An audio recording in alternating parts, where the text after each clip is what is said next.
Il y a 102 ans, près de la gare de Rotonde, dans une clairière de la forêt de Compiègne, était signé l'armistice du 11 novembre 1918.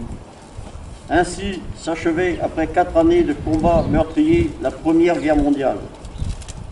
La France, victorieuse mais affaiblie, déplorée.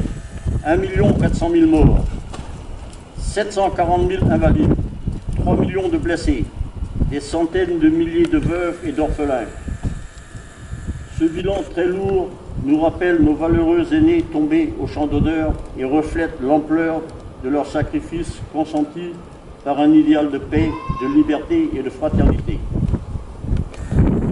Observons à cet anniversaire du 11 novembre 1918 et en hommage au glorieux comportement des soldats de métropole, des territoires d'outre-mer, des pays alliés et à leur sacrifice, la réelle dimension de ce souvenir que nul n'a le droit d'effacer, d'amoindrir ou d'ignorer.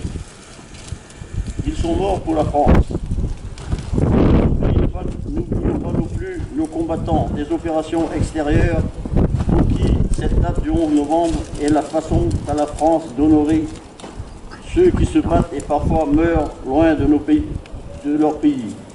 Les événements tragiques de ces mois passés nous rappellent en effet que l'engagement de ces soldats a un coût, celui du sang.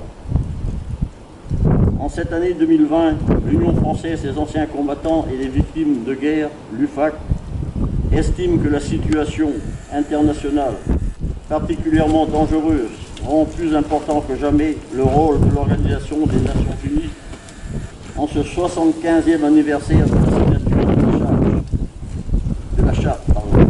L'UFAC invite toutes les générations, et spécialement la jeunesse, à œuvrer pour un monde plus juste, plus solidaire et en paix.